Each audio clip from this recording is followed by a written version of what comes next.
Good afternoon, ladies and gentlemen. Hello, good afternoon.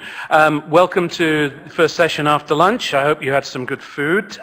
So we're going to talk about internet governance principles. So the road to Sao Paulo and beyond, and internet governance principles. A very nice panel, and we will be expecting a lot of questions from you, not entirely or not alone about IANA, but probably there'll be one or two about that.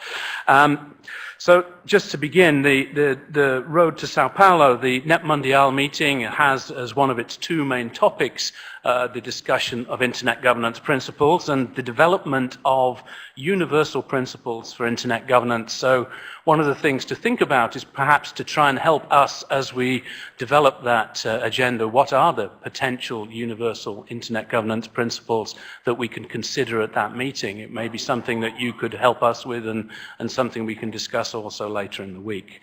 With that, if you'll give me a moment while my computer comes back to life. Going straight into the panel, we've got 5 members today, and we'll introduce with some short statements of 3 to 5 minutes. I hope probably around 5 minutes, so we get a little bit of substance. And we'll beginning on the left-hand side with Niels Oever, who's from Article 19, moving along to Jari Arkko, who is the chair of the IETF, and to Olivier Sueme, who's from German ISP Association, ECHO, Erika Mann, who's, thank you for coming, from the ICANN board, and Michele Neylon from the very well-known Irish ISP Black Knight. So we'll move along in that format with basic introductions of 3 to 5 minutes, and then start moving into some questions and answers. And please be ready to come to the mic. Is it microphones or handing mics around? Microphones. Okay, so please be ready with your questions, and if we can begin, it will be over to the end with Niels, if you'd like to make some observations. Good afternoon. It's an important time to discuss DNS and principles, not only because of the NTIA, but also because today Twitter is blocked in Turkey and Google's DNS servers addresses are spray painted all over Istanbul. William Gibson, the science fiction writer that coined the name cyberspace, called the internet a collective hallucination. So this collaborative trip that we make has not only stimulated our minds, but in a far more concrete way, it has also stimulated our rights, our human rights. The right to freedom of expression, the right to information, the right to freedom of assembly. It allows for joint decision making and thus forms an important instrument in contemporary democratic practice. This, however, does not mean that everywhere where there is internet, there is democracy, nor that the internet is governed in a fully inclusive manner. If we want to uphold human rights on the internet, we have to look for models to do so. There is not one place to do this. That would be contrary to the decentralized structure and transnational character of the internet. If we want to uphold human rights and good governance on the internet, Lawrence Lessig identified 4 areas where this needs to be done: architecture, law, social norms, and the market. We are here today to talk about the architecture. That's the reason why we're gathered here at the NCUC at ICANN. Where there is centralization in a network, one should try to decentralize it, because resilience of the network is an essential part of internet standards and governance. If there are enough reasons the centralization might be necessary, for instance, when we think about stability and security, think name collisions and DNSSEC. So, where the whole of the internet is at stake, where centralization of power occurs in a network, this power should be held accountable, especially where it comes to basic infrastructure and basic services such as DNS. Accountability asks for transparency, evaluation by its constituency, its users, and strong complaint mechanisms and oversight. In the case of ICANN, all power lies with the board. The GAC seriously lacks transparency and has a separate role in the policy-making process. And participation in ICANN does not necessarily mirror the group of DNS users. This is the reason why people want to discuss ICANN in NETmundial in the first place. ICANN should be accountable to the internet and DNS users, and bodies within the organization should be accountable to their constituencies in a reliable, open, transparent and timely manner. This should also be the case with the board. That means the ATRT2 recommendation should be followed and that the independent review of board actions should be strengthened. IRPP's decisions should be binding and should be public. If the GUC is to remain, it should open up and join the policy-making process and not relate solely to the board. And the GUC should not receive additional powers. The multi-stakeholder or network governance model facilitates the core of what the internet is good at. The exchange of information and shared decision-making amongst its users. Everyone can participate, but opening the door is not enough because there are differences in exposure to the themes, access to the internet, language and resource issues. This should be addressed. All documents should be translated and revenues from the GTLD domain name registration should also be used to improve representation and participation of developing countries and other not represented minorities and non-represented minorities. Furthermore, the playing field among stakeholders should be leveled and transparent. Representation should be relatively balanced, where one sees now there is quite an overrepresentation of registrars and registries. If we want to safeguard human rights on the internet, inclusive and good governance principles like separation of power are of the essence for a strong architecture, the backbone of our communal hallucination, which should keep this hallucination from becoming a bad trip. Thank you. Thank you very much. We'll move straight along, and Jari, I'd like to make your comments. Yes, good afternoon, everyone. We're happy to be here in Singapore. Happy to see you all here talking about these important topics. So I wanted to approach the panel's topic from the angle of the people in the organization that I work with, the IETF. And I will first talk about the general engineering angle on internet governance and then continue to the more specific and hot topic of IANA evolution. The engineers and the IETF obviously care a lot about the internet, that it works well and that all aspects of managing it are done in careful manner with sufficient knowledge and with the stability and growth of the internet in mind.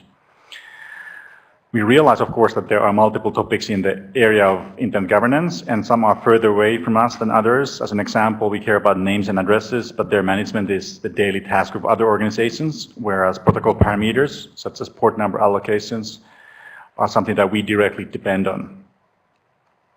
Some of the key principles for any work that we do include open participation, getting input from different parties, broad consensus on decisions, a natural fit for the multi-stakeholder model, I think. And as engineers, we obviously care a lot about the technical aspects. Solutions should provide global interoperability and scalability. Technical merit and implementability matters. These need to be taken into account even in internet governance where it matters. But we also like our technology to serve as building blocks for further innovation. We sometimes talk about the concept of permissionless innovation. And this is behind so many successes in the internet. What this concept implies is that users and developers have an ability to create their own innovations on top of the general usable technology, and the technology largely allows that today. This has also interesting implications that you may want to think about in terms of internet governance. For instance, new identifier spaces can be created all the time. They are created all the time. Just witness hashtags or social media nicknames and similar things like that. The internet evolves fast. Can we, the internet, or can the internet governance evolve as fast? Question mark. Finally, I wanted to get back to the more specific question of the IANA evolution, and particularly the protocol parameters aspect. Our role at the IETF in that space relates to setting the allocation policies and ensuring that the registry implementation of those allocations has been faithful. And we're working together with IANA function at ICANN, of course.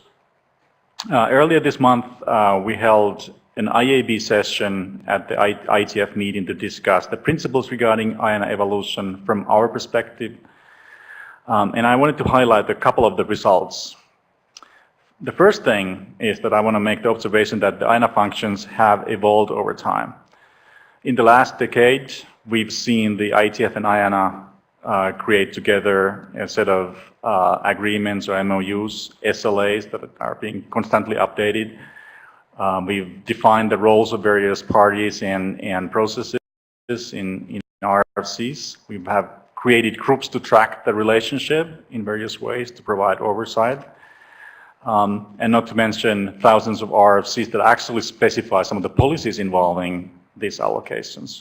It's been a long evolution. Secondly, the process recently started by NTI is just another step in that evolution. And I think that step is well justified, given our view in the community that the protocol parameter registry function as being and continuing to be capably provided by the Internet technical community without the need for external parties. And third, I wanted to observe that we consider the protocol parameters work a big success. Everything is running very well. We're happy with the services provided by the INA function, and we keep making continuous improvements. I would like to offer that this operating model is perhaps a good basis for other situations as well. That is, we have agreements in place for the function to be performed. There are specifications about how the process should work, and there are boards that are accountable to the specific parts of the efforts on both sides. Thank you. Thank you very much. So if we can move along to the next speaker. Thank you, Olivia. Thank you very much. My name is Oliver Sueme. I'm president of the European ISP Association, Euro-ISPA, which is a pan-European umbrella association of national ISP associations, and the association is currently representing more than 2,000 ISPs across Europe and ECTA countries. As internet service providers, you will know that we are running the infrastructure of the internet, the networks, kind of internet exchange points, so everything that is the basis for all the other layers and for business, and of course also for human rights and free flow of information over the internet. And in that role, we have been hit quite hard by the surveillance activities that have been coming up recently, and that is one of the reasons why I think that it is very much in time for ISPs to get engaged in internet governance. The ISPs have been in a very special role in this surveillance activities because on the one hand we of course have to guarantee the stability and security of the networks that we are operating, and on the other hand we face a situation where in some parts our own countries we're threatening this infrastructure at the same time when they oblige us to operate it. So that is something that hit the ISP industry quite hard and led to a situation where our clients, private persons as well as companies, lost a lot of trust in the services that we operate. So I think this is also one aspect that has to be part of internet governance discussions. I think it will be one, besides of the IANA function, one of the important things that has to be discussed also at the NETmundial conference in Brazil.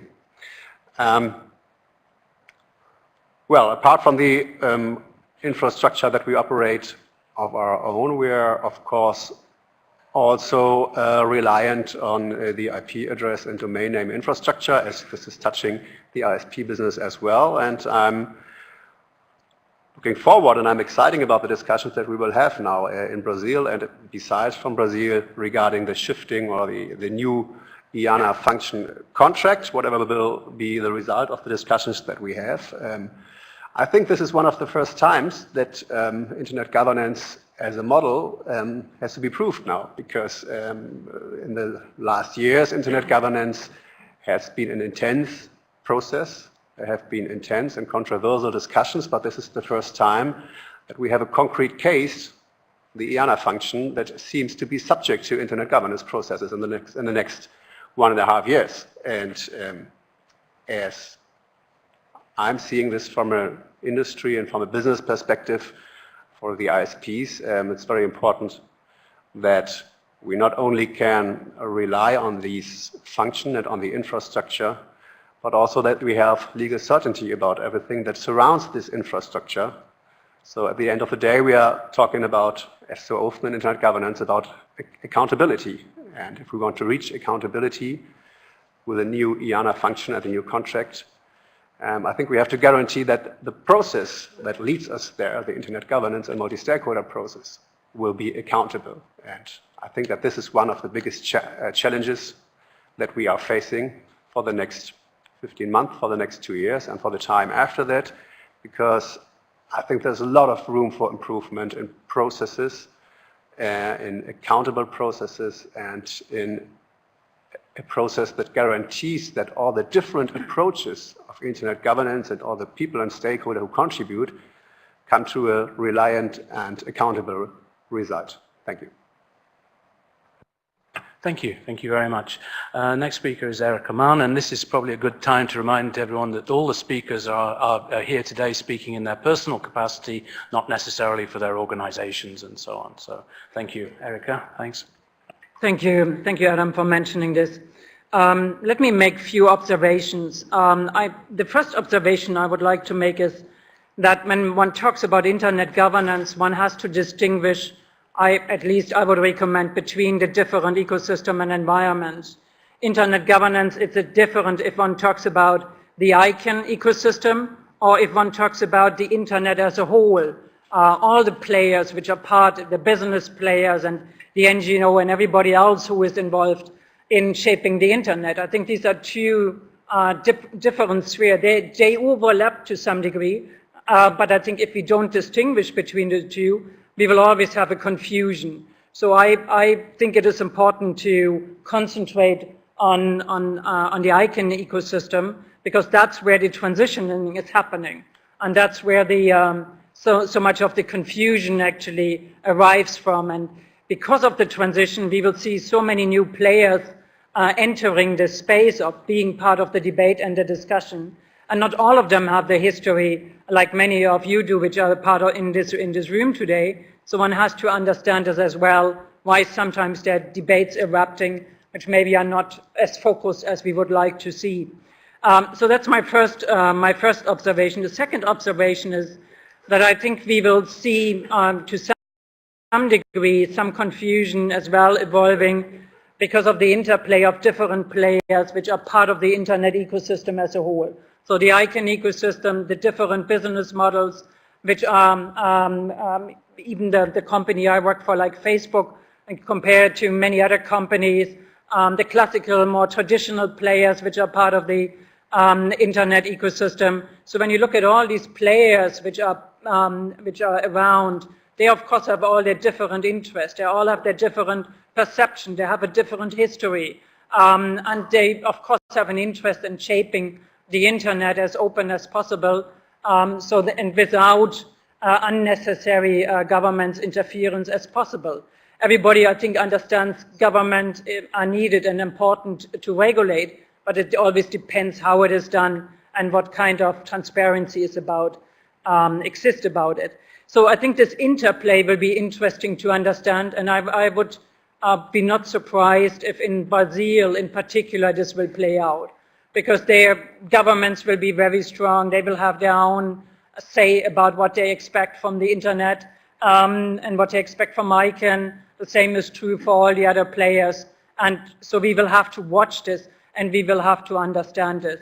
The same is true for all the new business players which emerged because of the GTLD environment. There are totally different business models evolving, totally different business interests and society interests. And I think, again, we need to understand how these different interests will play out. My third observation is, and I would urge us all again to distinguish, when we talk about governance, to distinguish between the more technical side of governance and the more political side of governance. So quite often when I listen to some governments talking about the wish to control spam or the wish to have more to say and to be better equipped in understanding cybersecurity threats, they not always automatically relate to all of the different layers in the internet world. it's a different meaning in the ICANN environment, a totally different meaning in a different part of the internet world. So I think it will be important that we are as clear as possible, in particular when we move into Brazil, because I would imagine that many of the players which come to Brazil, they have more an interest on the political governance issue and probably less on the technical side. So we may want to explain more how the technical side function to take away some of the expectation on the political side as well. And my last point would be the term which is sometimes used about governance of the internet. I think I understand, and I think I fully appreciate of the need to understand how governance should function in the internet world. But governance of the internet, it's a totally different term, and it shifts the responsibility more to the government side, which I would say the internet, so far as we know it, actually was developed quite well without the active involvement of governments all the time. I think there's sometimes a misunderstanding when people say governments or legislators have nothing to say on the internet. That's not what I mean, because they regulate legislation, and that's their right and that's their role. But the governance of the internet would be something totally different than regulating certain bits and pieces where they have responsibility. But I think we have to, again, it would be wise to look into this and understand the differentiation between governance of the internet and responsibility for governments to regulate certain parts of a regulation which then affect the internet as well. Thank you, Erika. So we have our final speaker on the panel, Michele, if you'd like to give us some thoughts. Thanks. Being the last person to speak is kind of amusing at one level, you know, giving me the last word. It's probably possibly a dangerous thing to do. But then after listening to everybody else speaking so eloquently on this, I find it quite challenging to come up with something intelligent to say. Stéphane is going to revel in that. I can see him up the front there with a big grin on him. You know, the thing I suppose is, from my perspective, is, you know, why on earth would somebody like me be even involved in any of these discussions? And I suppose that's the root of the issue. Some aspects of internet governance are terribly abstract. There's a lot of acronyms thrown around. There's terminology that some people think is terribly, terribly important. But the reality is that most people haven't a bull's notion what the hell they're talking about. I was on several calls with ICANN's leadership over the last week or so. And, you know, they spoke wonderfully and very eloquently about globalization, the significance of the NTIA's announcement, and all that. But there's a bit of a disjoint, because if you look at the media out there, most people have no idea what the hell ICANN is. They have no idea what IANA is. They have no idea the difference between the two. They don't know what IETF does. They don't know who RIPE are. They don't know what a registrar is, what a registry is, what a registrant is, or any of these other terms that a lot of people sitting in this room probably think that they understand. So then you end up with somebody like myself, who comes in and you know, ends up getting involved in all these debates and discussions. And, you know, people sometimes ask me, you know, what the hell do you do this for? And the reality is, if I don't speak up and say, you know, stop, please, you know, hands off, we could end up in a situation where governments get too involved. You know, the industry as a whole should be allowed to self-regulate as much as possible. My company is a member through the Irish branch of Olivier's Eurispa. We're also members of the Internet Infrastructure Coalition. We're members of RIPE. Some of my staff are involved in IETF. We're an ICANN accredited registrar. I'm on the board of various other organizations that all have to do with various things around self-regulation and self-governance. And the thing, I suppose, is that as an industry, we need to mature. People have got to stop this kind of selfish view that their ability and their right to make money from this should be the only governing principle. That's got to stop. There's got to be a sense of responsibility, that there's an impact to your actions, that if we do not behave, quote unquote, then we're going to end up in a situation where governments are going to step in and they're going to force legislation on us, which is going to restrict our ability to trade. And that is not what we want. Personally, I want, to be able to make lots of money, retire, go off, fly a business class around the world, buy myself nice shiny objects, and not have to worry too much about it. I'm sorry, that's the reality.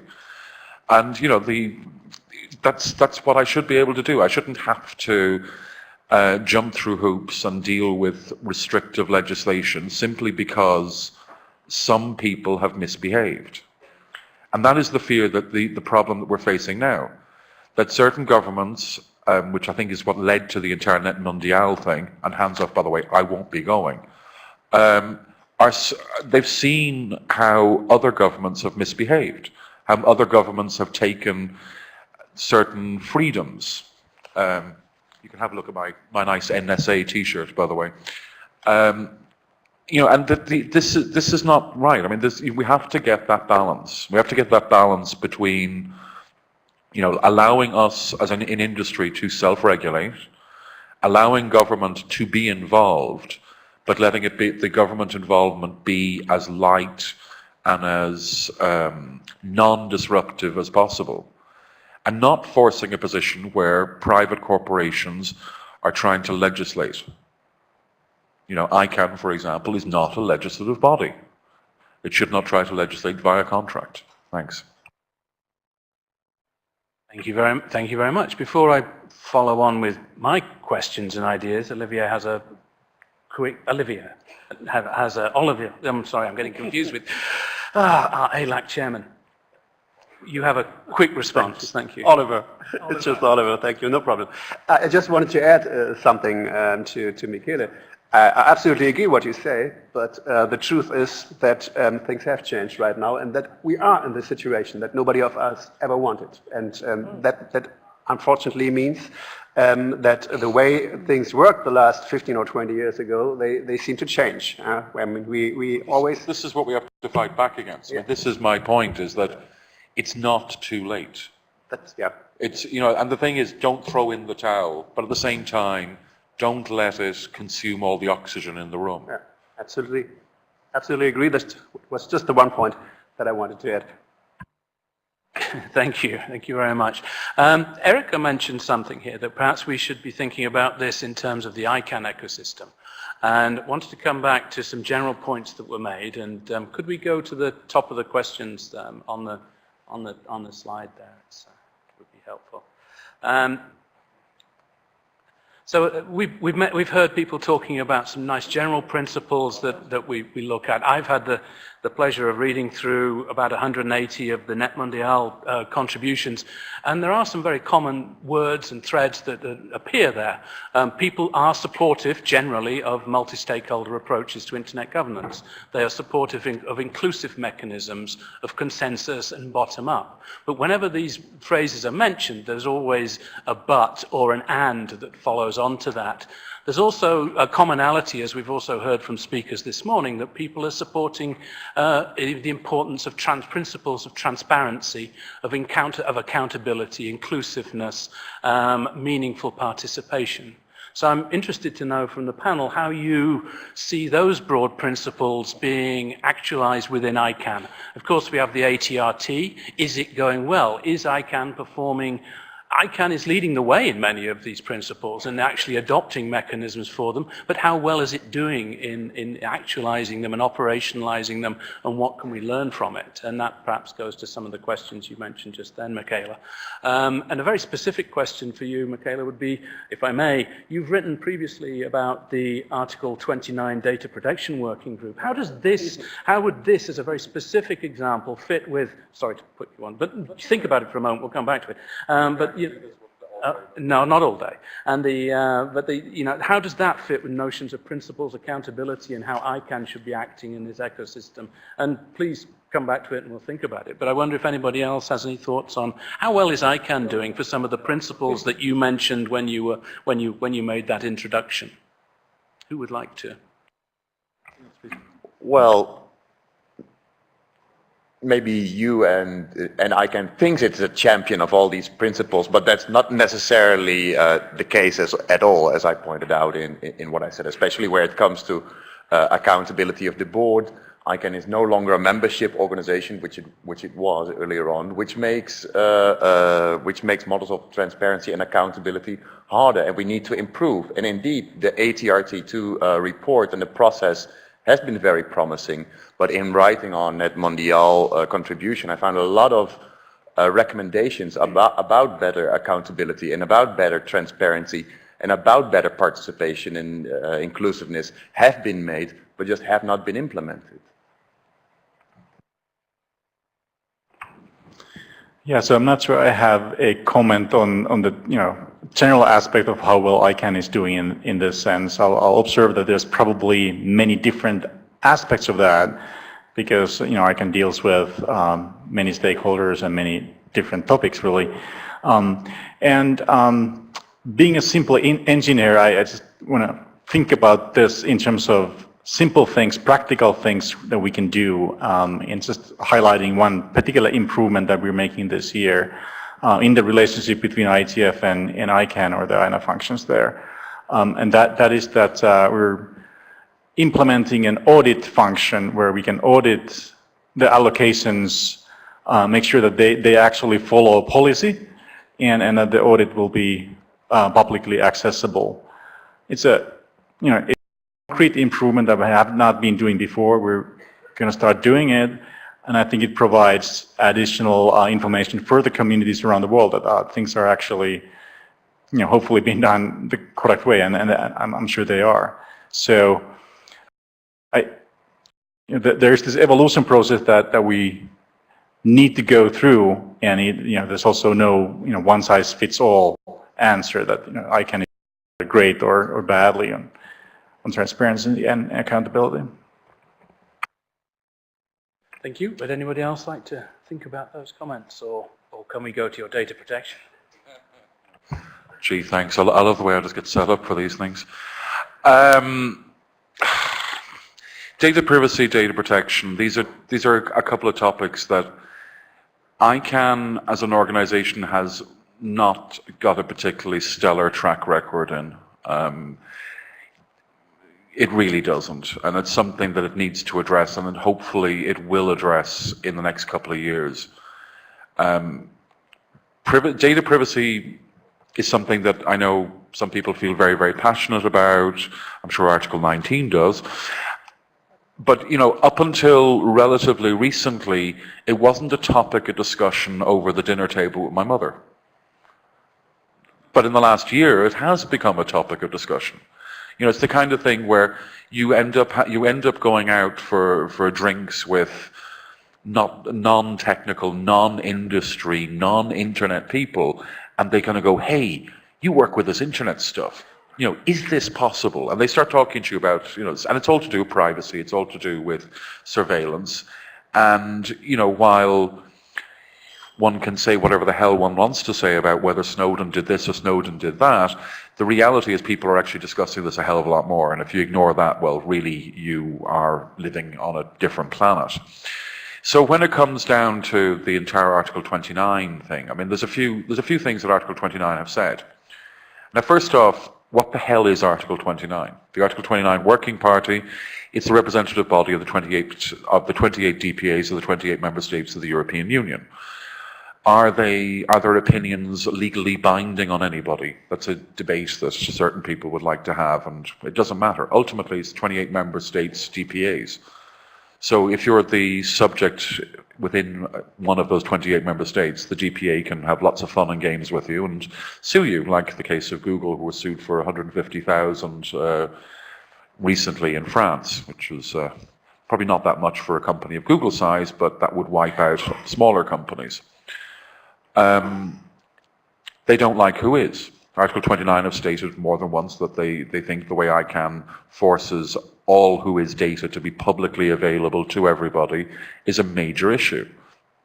When it comes to data retention, again, they've repeatedly stated that that any contract that ICANN has, be that with a registry or with a registrar, must respect the basic principles of data protection and data privacy, which the 2013 REA doesn't.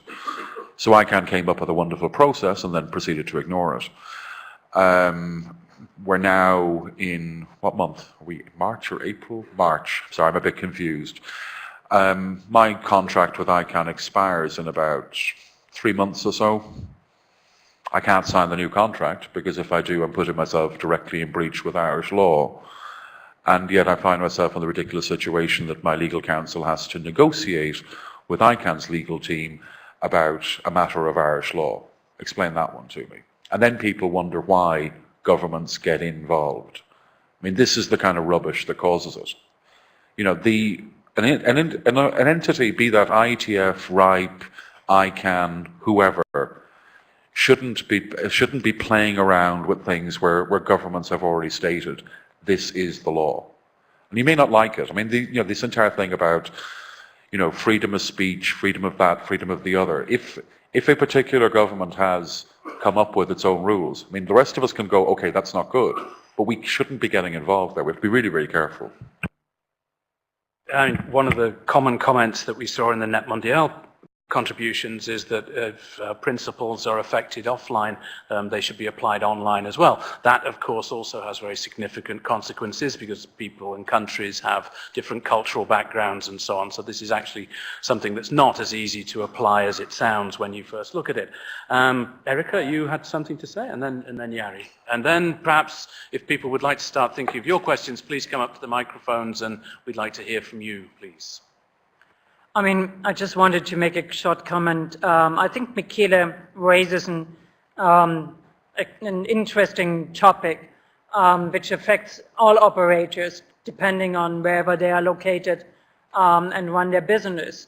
So how much, and then it affects ICANN, of course, as well, because in an environment like ICANN, the same is true for many other businesses on the internet. One tries to find systems which work globally and approaches contractual relations ideally as well as global as possible. And of course there are conflicts quite frequently with national laws or with regional laws in the case of Europe. The problem sometimes which then comes and arises as well, that these national laws shift as well. So when you take the data retention regulation in Europe, which is an interesting one, which there was a kind of uniform legislation across all 20, at the time it was 27 member states, and then because of a constitutional case in Germany, one practically will have to review the data retention law. So these kind of systems happen all the time, and I think this is something we are used to. I mean, we sometimes think that I imagine something from the internet which the real world can't deliver neither. I mean, there are cases of conflict, either legal cases of conflict or whatever kind of cases they arise, so then you have to find a solution. So I think it's not, we shouldn't expect from the internet more than we can actually, deliver in our real world. It's just natural that these kinds of conflicts arise, and then we have to find a solution to it. Yeah, I just want to return quickly to Michele's point about privacy and surveillance and things like that. I don't want to go into the particular contract or agreement details that he spoke about, but I just wanted to touch on that on a general sense that, the topic of privacy, and I think we need to understand that there are different topics in internet governance, and not all of them are related to, say, the privacy issue or surveillance issue. In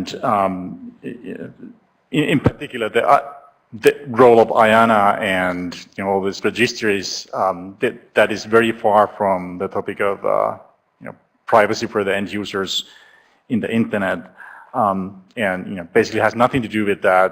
It has its own evolution. And don't get me wrong, I really care about the surveillance privacy topic, and we do a lot of work in the IETF to try to address that the best we can from the engineering perspective. But just, again, want to emphasize there's multiple topics here.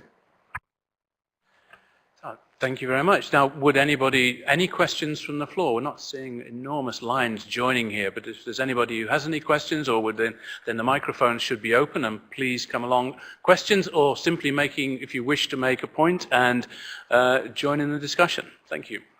And if you'd state your name, please. Good afternoon. My name is Eliot Lear. I work for Cisco Systems, but I'm speaking only on behalf of myself at the moment. And I'm responding to the comment that was made earlier by the first speaker about the notion of availability and inclusiveness, and as relates to translating documents. This is an area where, so far as I can tell, almost no organization gets right. And there's a real reason for it, which is that it's both very hard and very expensive. For instance, I do a lot of work at the ITU, and the ITU spends about 1,200 Swiss francs per page to translate into 5 languages. That's 1 page. If you impose translation costs on an organization, the next thing that happens is you have to worry about the budget. And the next thing that happens is you have to start limiting contributions that get translated. And so this problem occurs, and I'm not blaming, it's not a blame thing, it's just a very, very hard problem. And so, it was said earlier, be careful what you wish for. But we should think about how language itself is an inhibitor to inclusiveness. Well, luckily, budget is not the biggest problem ICANN has at the moment, especially with the new GTLD registrations coming up. And I think inclusivity and participation is really important, and we need to pay a price for that. And that price needs to be paid, because else we're excluding people from the thing that we actually try to build, which is a global, open, and inclusive internet. So indeed, it's hard, but that doesn't mean we should really try it. Okutani-san, please. Izumi from JPNIC. Regarding this language issue, this is something that we really face within Japan. But and JPNIC, my organization, actually translate the NTIA announcement and other efforts that are being made. And what I think would be helpful is, instead of the central organizer, I don't know, whoever it is, translating everything, increase these kind of organizations who are able to help in localizing, not just in terms of like actual language, but in terms of trying to engage with the community so that more people, I think just reading the announcement itself is hard to understand what the issues are and get the community get involved. So if you have like a facilitator, local facilitator kind of organization, and if we can have more of these organizations or individuals, community being able to help, then I think we can really spread what's going on in this kind of community, and then probably, hopefully be able to feed back to this discussions forum. So that's my personal thought. Yeah, +1. Thank you very much. I think one advantage of all this translation is that it's the base data for Google Translate and Bing and the rest to use in their big data crunching, which is improving our access to language online. So that's helpful. But anyway, Stéphane, please. Thanks, Adam. Stéphane Van Gelder, Miliathan. Just had a comment following on from the language and the inclusiveness comments that you made, looking at the Article 29 person. To me, as a French and English person or speaker, ICANN is actually very inclusive in that regard, in terms of both ease of access and including money to participate, i.e. you can remotely participate and it's free, or you can pay to come to the ICANN meetings, and they are all open and free to access if you're able, obviously, to pay to come. And there is an effort to translate, an ongoing effort to include more translation. And if we talk about general governance principles and just step away from internet governance principles for a moment, this is something that I don't actually see elsewhere in governance institutions worldwide. So my question really is this your view as well? Is this your experience? Because you seem to be implying that, you were saying that there is a cost to inclusiveness that ICANN should be paying. From my point of view, ICANN is actually already doing a lot to promote inclusiveness and paying that price. Thank you. Well, and it's definitely commendable that these things are indeed done, but we need to do better, and we need to push ourselves to do better, because maybe we're setting our standards, but we need to set higher standards because we need better participation to really build this global community that we want to be part of. I'm sorry, I really have to step in here, because I think you're just constantly going on as if ICANN is like the solution to all the world's problems are going to be solved by ICANN. And that is completely and utterly ridiculous. You're hanging your entire thing around ICANN as some kind of super duper special organization is this kind of magic bullet that is going to solve the world's problems. Now, you take, for example, ISOC, which has chapters around the world. If you want ISOC, get ISOC to get more people involved there. This translation thing is a great big red herring. I come from a country which has more than one official language. The Irish language is the first language of Ireland. And so our government spends millions of euro per year translating documents that nobody ever reads.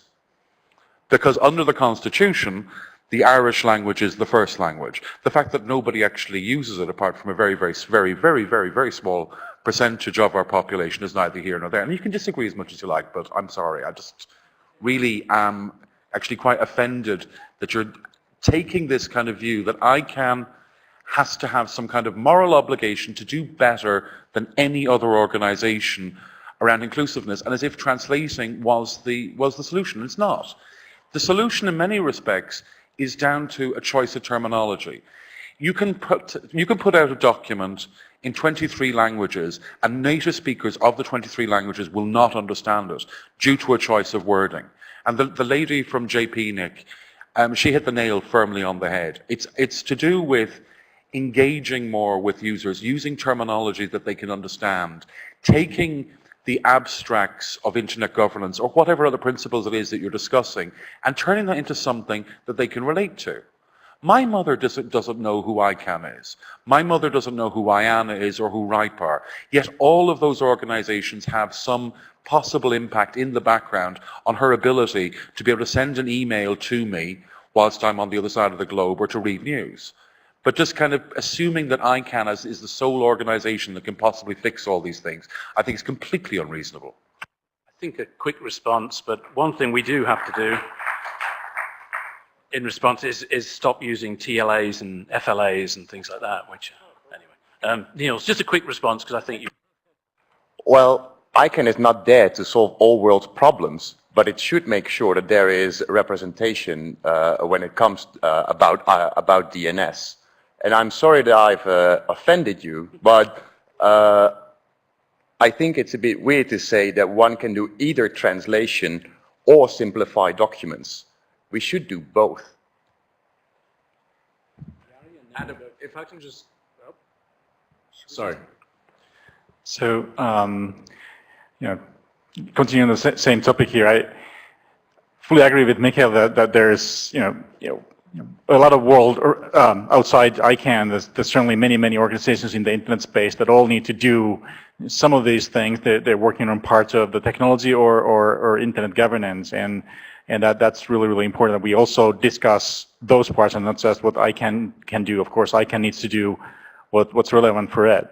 But I wanted to also abstract away a little bit from this translation issue. That, to me, is not the real issue or the real cost. The real cost is how do I reach 200 different organizations in the world without actually traveling myself to those places and discussing with them. And that's a scalability problem, and there's some ways of addressing that by finding forums where you can actually meet together as opposed to having to reach out to a very large number of entities. Stéphane, very Just quickly, and then... Yes, Stéphane again. Just to make a quick follow-up on Michele's reaction to my question, and Niels from Article 19. I think, you know, I got exactly the same reaction from your answer, which is basically, sorry to say it this way, but empty words. So what you're saying is we should do better, which to me means nothing. I don't understand what you are saying in terms of what should be done better. Because what I'm saying as a member of this community is, and that was my question to you, where else in the world, in terms of governance structures, is it being done as well as this? I think, you know, at times, it's good to give ourselves a pat on the back and say, you know, anybody from the world can come into the ICANN process and participate to some extent. Apart from, you know, obviously I understand there's a language problem, I understand there's a translation problem, I understand we could, you know, speak to people in all languages of the world. What I'm saying is I was trying to bring it into the context of what exists elsewhere, not just blanket theory on, you know, we could do better. Sorry, just to clarify that point. Thank you. We'll quickly go to Grace and then to remote participants, please. A very quick question. My name is Grace Githaiga from the Kenya ICT Action Network. I know all of us are talking about the need to have to be inclusive and to have participation as part of the internet governance principles. But, you know, from where I am sitting, multi-stakeholderism has costs and cost implications. And I'm wondering, isn't it time we started speaking of a multi-stakeholder financing model so that we bring everybody on board? Thank you. Could we go to the remote? Oh, yeah, could we go to the remote participants, please, and then to Bertrand? Sorry, you. Oh, I'm sorry. I mean, not really. First of all, we are already doing it to some degree.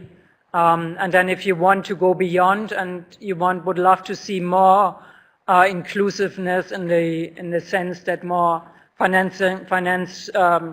financial sharing models will evolve, I think it will be, it's possible, and certainly the board would be willing to look into it, like we have done in the past, but would be nice then maybe to have some ideas from you coming up as well, what you think about and what kind of models you have in mind. Okay, so would the remote moderator or person in touch with the remote access people, would you give me the comments? It's more of a statement from Alejandro Pisanty.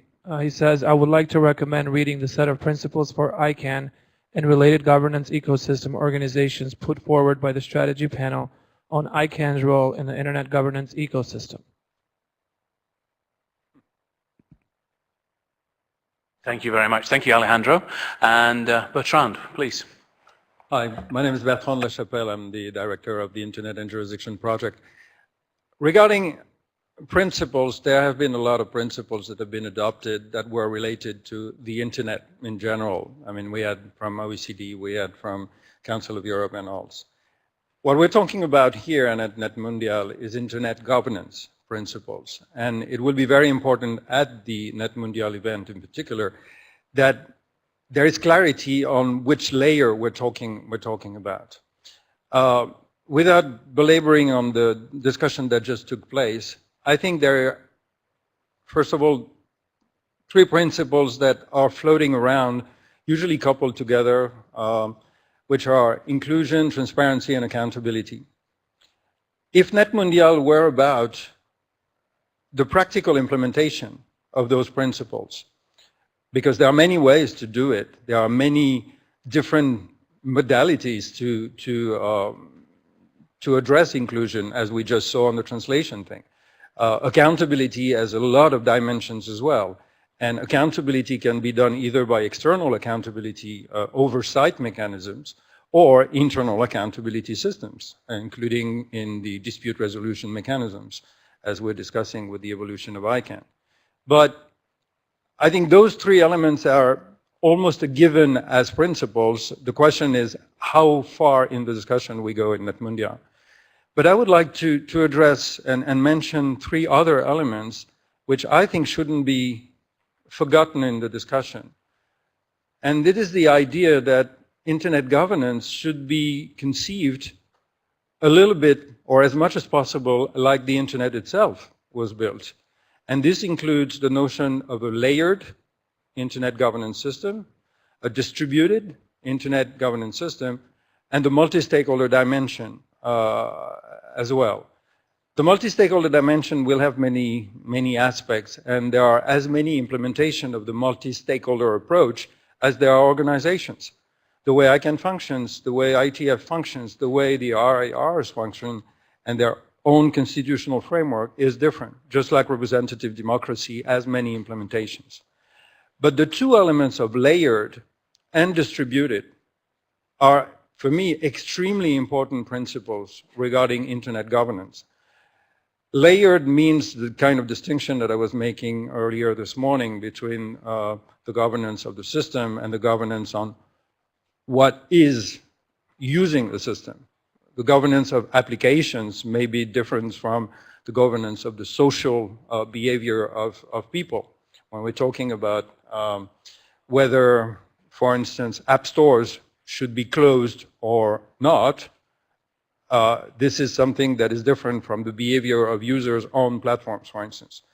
But the notion of distributed governance mechanism is one of the key issues that will be addressed or should be addressed in NETmundial. There is a natural desire in the traditional institutional discussion to say there should be one institution that deals with internet-related issues. It can be almost an internet international organization. It can be one committee of the UN dealing with all internet-related issues. This is not only the spirit, but this is not the way internet governance has functioned so far.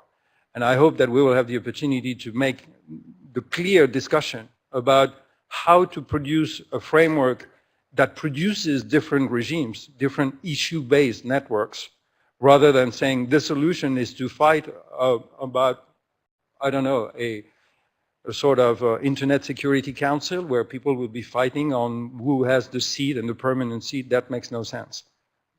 Distributed. Thank you. Robin, hi. Oh, No, I just wanted to add one point to the principles Bertrand mentioned. I think Bertrand has one principle which is maybe the most fundamental one, which is openness. I mean, the internet will not function if we end up in systems which are closed or which are, you know, governed by totally different, you know, systems and so I think this probably you want to add to your. No, I'm sure. It just came to my mind when you raised the different points. I just wanted to add something regarding the principles. I absolutely agree to the principles that you mentioned. Take inclusion, take transparency, take accountability, take openness. You could even add legitimacy. These are all principles that I would consider as kind of horizontal principles. I think regarding the upcoming conference, it's also very important to discuss about vertical principles. What can be governed by internet governance and what, and that is even more important, cannot be governed by internet governance. If you come back to the problems that Michele mentioned regarding his conflict between the ICANN registrar contract and the national or the legal framework regarding data protection in the EU, that is a classical conflict between governance, internet governance systems or multi-stakeholder systems on the one hand and a national legal framework on the other hand. And I think it's very important to also discuss principles at the Brazil conference, what cannot be subject to the horizontal principles like accountability and so on and multi-stakeholder approach. I think that can avoid conflicts and that can in particular avoid wrong expectations of attendance at the Brazil conference that might not be so deep in this discussions like the people in this room. Thanks, Olivia. Last two comments from the floor, and then we'll have to close. Thank you. Hi, Robin. Thank you. My name is Robin Gross. I wanted to propose one small, simple principle, and that is that ICANN's policies, internet governance policies, should comply with human rights principles. If we could get that, I think that would be quite a remarkable step forward. Unfortunately, we don't have that right now with ICANN. We heard Michele talking about some of the problems that we have here in terms of getting ICANN to respect the privacy rights of internet users. For years, the data protection officers have been telling ICANN that their policies violate the privacy rights of citizens. And from ICANN, we get the equivalent of sticking their fingers in their ears and closing their eyes and simply saying, well, we choose not to interpret the law that way. So that's a problem for an organization that wants to be a global governance organization. Also take, for example, freedom of expression rights. The standard response from ICANN Legal when we try to talk about freedom of expression rights is that, well, ICANN is a private California corporation. It doesn't owe any responsibility to free speech to anyone. That's not a winning argument if you're a global governance organization. I think ICANN is really going to have to step it up and begin to recognize it's got an obligation to comply with human rights principles in its own policies. Thanks. Izumi, please. Izumi, I just want to make a short comment. I very much like the idea that Bertrand has mentioned about the idea of distributed and not having a single authority. So I think even just looking at the technical community, there's so many communities discussing like the IETF, the RIRs, there are so many NOGs that is like within the region or are based on economies. And then, so I think it's good that we have all these different communities discussing or focusing on their own expertise. And then at the same time, it's good to have some place where we can gather all this input as something that we can see commonly, but not seen as an authority. I think that would be something that would be useful to consider as a way of sharing issues widely with using the maximum use of expertise of each of these communities. Thank you very much. And with that, we're going to have to close. I would like to thank the panelists very much. Thank you all for coming today. And good luck with the next one, Bill. It's globalization and institutional reform. Thank you very much. And perhaps some of the principles can be adopted as we think about globalization and institutional reform. What are the principles that are going to underlie those particular ideas? That would be helpful for NETmundial. Thank you very much.